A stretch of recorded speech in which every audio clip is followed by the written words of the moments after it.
So hello everyone, welcome back my channel Vidya रानी।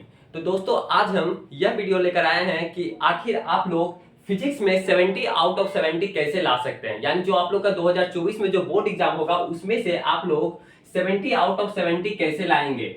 यानी 2024 में जितने भी कैंडिडेट एग्जाम देंगे तो उसमें से फिजिक्स में 70 आउट ऑफ 70। बहुत सारे बच्चे कमेंट भी कर रहे थे कि भैया हम लोग का 70 आउट ऑफ 70 कैसे आएगा, या फिर 70 में से 65 नंबर कैसे आएगा। तो बहुत सारे बच्चे कमेंट कर रहे थे, इसलिए दोस्तों इस वीडियो को हम लोग को बनाना पड़ा। तो दोस्तों पहले मैं बात करता हूं कि आप लोग का 70 आउट ऑफ 70 कैसे आएगा, समझ रहे हैं ना।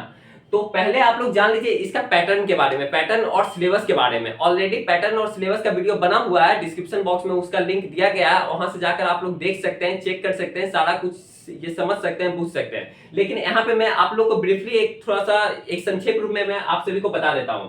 पहला आता है पैटर्न की बात करते हैं।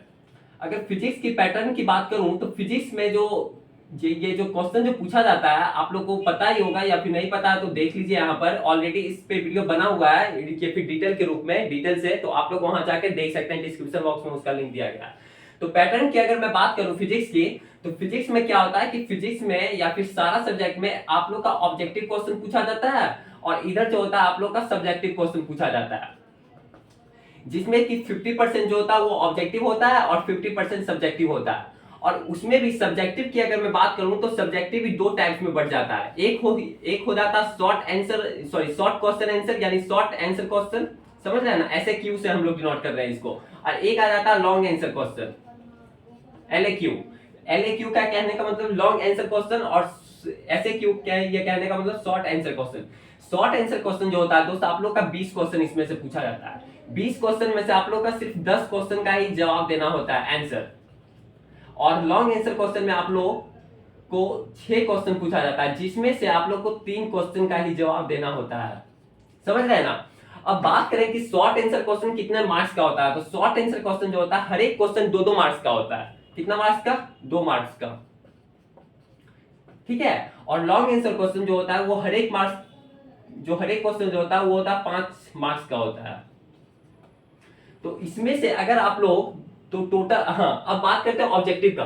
ऑब्जेक्टिव जो होता है वो आप लोग को 50 ऑब्जेक्टिव पूछा जाता है। ऑब्जेक्टिव कहने का मतलब दोस्त multiple choice question, MCQ। MCQ जो होता है वो आप लोग का 70 क्वेश्चन पूछा जाता है। 70 में से मात्र आप लोग का 35 का जवाब देना होता है, यानी 35 आंसर ये करना होता है इसमें से, ठीक है। तो बात करते हैं कि आखिर इसमें से 70 में से कोई भी आप 35 क्वेश्चन का आंसर दे सकते हैं। ऐसा नहीं कि अगर सीरियल वाइज चलना, नहीं, रैंडमली आप कोई भी क्वेश्चन का आंसर दे सकते हैं। यानी 70 क्वेश्चन में से आप 35 का कोई भी आंसर सकते हैं, चाहे फर्स्ट नंबर हो, चाहे 49 नंबर हो, चाहे 55 नंबर हो, कोई भी, ठीक है। और इधर में अगर सब्जेक्टिव की बात करूं तो शॉर्ट आंसर क्वेश्चन जो होता है उसमें से जो 20 क्वेश्चन पूछा जाता है उसमें से 10 आप किसी का भी जवाब से ये फिर सकते हैं। 2 नंबर वाला जो क्वेश्चन होता है शॉर्ट आंसर क्वेश्चन, उसमें से 2 मार्क्स वाला जो है वो 10 क्वेश्चन में से, सॉरी 20 क्वेश्चन में से किसी भी 10 का आप लोग जवाब दे सकते हैं। चाहे 1 नंबर आ रहा है तो 1 नंबर देते, 19 नंबर आ रहा है 19 नंबर देते, ये 12 नंबर आ रहा है 12 नंबर का क्वेश्चन का जवाब देते हैं, ठीक है। और बात करूं इधर लॉन्ग आंसर क्वेश्चन में, तो लॉन्ग आंसर क्वेश्चन भी जस्ट उसी टाइप का, इसमें से भी 6 क्वेश्चन पूछा जाता है, हर एक क्वेश्चन 5 मार्क्स का होता है। इसमें से आप किसी भी 3 का जवाब दे सकते हैं रैंडमली, ठीक है। तो अब बात ये, तो आप पैटर्न के बारे में समझ गए। नहीं तो अगर डिटेल के रूप में जानना है तो ये तो फिर मतलब क्या बोलते हैं, डिस्क्रिप्शन बॉक्स में लिंक दिया गया है, या फिर आप लोग विद्या रानी सर्च करें यूट्यूब पे, प्लेलिस्ट में, वहां पे आप लोग को ऑलरेडी वीडियो मिल जाएगा, ठीक है। अब तो ये हो गया पैटर्न, तो आप लोग समझ गए, सिलेबस सारा कुछ समझ ही गए होंगे, सारा कुछ ये पता चल गया। तो अब बात करता है कि आखिर अब हम लोग का 70 में से 70 आएगा कैसे। ये तो मार्केट नहीं चल रही है, ठीक है। आप लोग का 70 में से 70 कैसे आएगा, यहाँ पे उठ रहा है क्वेश्चन कि आखिर प्रश्न ये कैसे आएगा। तो दोस्त मैं आप सभी को बताता हूँ, पहले तो आप लोग पैटर्न समझ गए, पैटर्न जानना बहुत जरूरी है, तभी आप लोग कोई भी स्कोर कर सकते हैं, किसी भी एग्जाम को ये फिर क्लियर कर सकते हैं, ठीक है।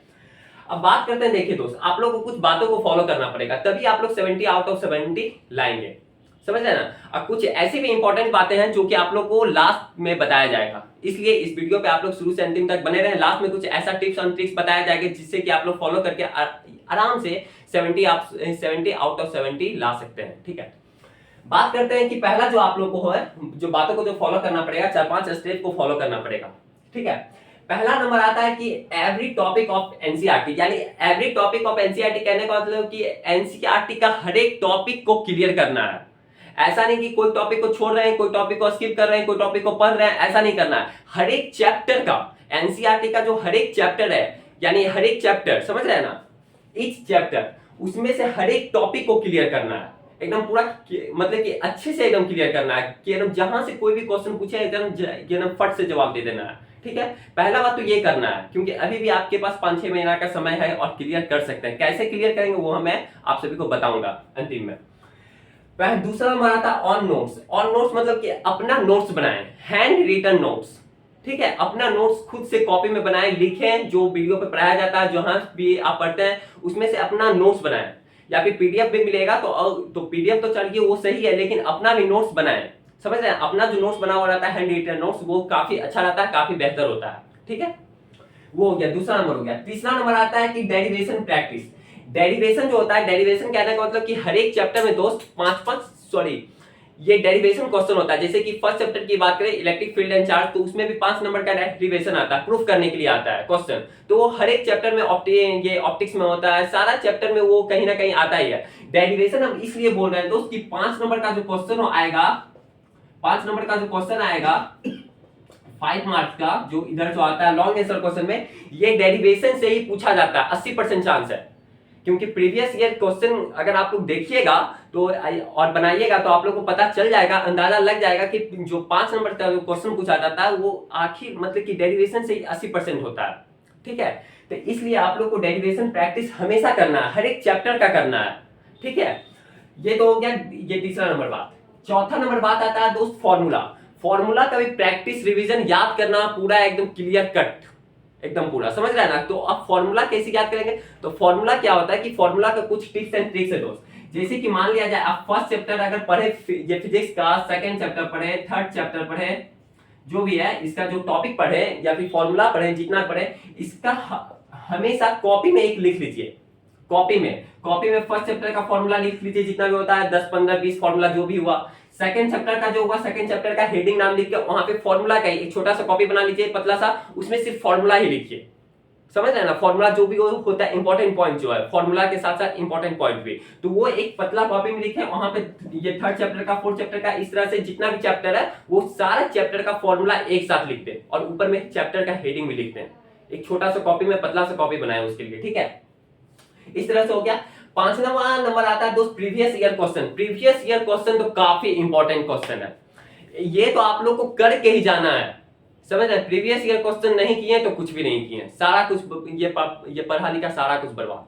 तो प्रीवियस ईयर क्वेश्चन, अब सवाल आती है कितने साल का करें, तो दोस्त ज्यादा साल का करना भी नहीं है, 3 से 4 साल का कर ले, पिछले 3 से 4 साल का कर ले, बस काम तमाम, इतना में आप लोग का आ जाएगा। बहुत तो मैक्सिमम 5 से 6 साल का कर ले, यानी 5 इयर्स का प्रीवियस ईयर क्वेश्चन आप लोग कर ले, तो ये आप लोग का क्लियर हो जाएगा 5वां नंबर। बस हर एक मतलब कि प्रीवियस ईयर क्वेश्चन आप कैसे करें, तो वो तो हो गया 5-6 साल का करना ही करना, प्लस में क्या करना है कि हर एक चैप्टर का प्रीवियस ईयर कर लेना है अभी से ही। हर एक चैप्टर का जो भी होगा, 2-3 क्वेश्चन होगा, 3 से क्वेश्चन होगा, 4 क्वेश्चन होगा, हर एक चैप्टर का प्रीवियस ईयर क्वेश्चन करना है। समझ रहे हैं, हर एक चैप्टर का अभी से ही। ठीक है, तो ये सब 5 बातों तो दोस्त आप लोग को फॉलो करना ही करना है। लास्ट में आता है दोस्त रिवीजन। एक 6ठा नंबर अगर आप लोग देते हैं तो इसमें से रिवीजन एक आएगा। समझ रहे हैं, रिवीजन भी करना है। तो रिवीजन अब कैसे करना है, रिवीजन क्या मतलब कि पूरा पढ़ ले तो पढ़ना है, मतलब कि ये 10 चैप्टर पढ़ ले, 8 चैप्टर पढ़ ले, उसके बाद रिवीजन करना नहीं, ऐसे नहीं करना। आप लोग को हर एक चैप्टर का रिवीजन करना है। कहने का मतलब यह हुआ दोस्त कि अगर आप लोग, बात मैं थोड़ा रब कर देता हूं, स्पेस नहीं है। ठीक है, अगर आप लोग फर्स्ट चैप्टर अगर पढ़े हैं, आप लोग मान लिया जाए फर्स्ट चैप्टर पढ़े हैं, सेकंड चैप्टर पढ़े हैं, थर्ड चैप्टर पढ़े हैं, फोर्थ चैप्टर पढ़े हैं, तो मान लिया जाए फर्स्ट चैप्टर तो आप लोग पढ़ लिए, इसका पूरा कॉन्सेप्ट क्लियर हो गया, मतलब कि जो भी आपसे क्वेश्चन पूछेगा सारा कुछ आप लोग बता देंगे। ठीक है, समझ गया। सेकंड चैप्टर आप लोग पढ़ने के, सेकंड चैप्टर का भी बता देंगे। थर्ड चैप्टर पढ़े, थर्ड चैप्टर का भी जहां से लोग पूछेगा वहां से आप जवाब दे देंगे। फोर्थ चैप्टर पढ़े, फोर्थ चैप्टर का भी जहां से पूछेगा सवाल वहां से आप जवाब दे देंगे। लेकिन अब प्रश्न ये उठता है कि आखिर जब आप 4 चैप्टर तक, 5 चैप्टर तक पहुंचिएगा, अब कोई रैंडमली आपसे पहला दूसरा चैप्टर का अगर सवाल पूछ देगा तो आप फिर अटक जाइएगा, जबकि वो आप पढ़े हुए थे, आपको आता था वो क्वेश्चन, तब पर भी आप अटक रहे हैं। क्यों? क्योंकि आप रिवीजन नहीं किए हैं। इसलिए रिवीजन करना काफी जरूरी है। साथ में साथ रिवीजन करना है। तो कैसे रिवीजन करना है, क्या मतलब कि आप सेकंड चैप्टर पढ़े तो फर्स्ट चैप्टर को रिवीजन करना नहीं, बस थोड़ा बहुत रिवीजन कर लेना। पहले बार में लगेगा 1 घंटा रिवीजन करने में, दूसरे दिन लगेगा आधा घंटा, मतलब कि एक तरह से स्किप रिवीजन करना है, एक तरह से स्किप करते हुए मतलब कि थोड़ा रिवीजन करना, बस आराम से क्लियर कट हो जाएगा। डेली रिवीजन करना, डेली कहने का मतलब, या फिर आप लोग सप्ताह में एक दिन कर लें, एक दिन आप लोग संडे रख लें। संडे को आप लोग को जितना पढ़े हैं प्रीवियस, मतलब कि जितना, वो आप लोग को रिवीजन करना है। संडे को या कोई भी ऐसा दिन एक रख लें जिसमें कि आपको रिवीजन करना है, या फिर आप लोग डेली भी रिवीजन कर सकते हैं। डेली कीजिएगा दोस्त तो और भी 100 में सुगंध है, डेली अगर करते हैं तो और भी 100 में सुगंध है। ठीक है, तो ये सब बातों को आप लोग को फॉलो करना। और एक बात आती है जो मैं आपको बताऊं था, मतलब कि ये बताया था कि इंपॉर्टेंट बात है। इंपॉर्टेंट बात दोस्त ये है कि आप लोग ये जो पढ़िएगा, ये कहां से पढ़िएगा, तो दोस्त आप लोग के लिए विद्यादानी एक प्लेटफॉर्म ऐसा है जहां पे आप लोग को फ्री ऑफ कॉस्ट सारा कुछ प्रोवाइड किया जा रहा है। नोट्स वगैरह, PDF, handwritten notes, previous year question, सारा कुछ आप लोग को उपलब्ध करवाया जाएगा। ये दोस्त नया ही चैनल खुला है, नया सब कुछ, इसका वेबसाइट, एप्लीकेशन, सारा कुछ मतलब कि मिलेगा जल्द से जल्द ही। उसका बनेगा ही, मतलब कि बनने के लिए दिया गया है, वो जल्द से जल्द आप लोग सामने दिख जाएगा। इसलिए दोस्त आप लोग इस चैनल को ढेर सारे प्यार दीजिए। आपको यहाँ पे सारा कुछ पढ़ाया जाएगा फ्री ऑफ कॉस्ट, यानी 0 रुपया में। कहीं आपको रुपया देने की जरूरत नहीं पड़ेगा। सिर्फ एक ऐसा ही प्लेटफॉर्म है जहां पे आप लोग को फ्री ऑफ कॉस्ट सारा कुछ प्रोवाइड किया जा रहा है। ठीक है, तो यहाँ पर आप लोग को 0 रुपया में, यानी कोर्स जो है यहाँ पे फ्री है। कोर्स जो है यहाँ पे 0 रुपया देना है, फ्री ऑफ कॉस्ट, फ्री, समझ रहे हैं, फ्री। यहाँ पे सारा कुछ उपलब्ध है, यहाँ पे सारा कुछ मिलेगा। ठीक है, तो दोस्त ये सब आप लोग को पढ़ना कहाँ से है, तो मैं आपको बता ही दिया कि विद्यादानी प्लेटफॉर्म से आप लोग को पढ़ना है। सारा कुछ यूट्यूब पे ये प्रोवाइड किया गया है। Maths, Hindi, English, chemistry, biology, सारा कुछ आप लोग को धीरे धीरे मिलेगा। ठीक है दोस्त, वहां पे मैथ का कुछ लेक्चर डाला भी गया है, ऑब्जेक्टिव का डालना है, फिजिक्स का भी अब शुरू हो ही रहा है, शुरू हो ही जाएगा तुरंत। आप लोग देखना शुरू कर दें, सारा कुछ ऑब्जेक्टिव, सब्जेक्टिव, सारा कुछ वहां पे आप लोग को मिलेगा फ्री ऑफ कॉस्ट। तो ठीक है दोस्त, आज के लिए इतना ही। फिर मिलते हैं आप लोगों के साथ अगले वाले वीडियो में। तब तक के लिए बाय बाय, टेक केयर।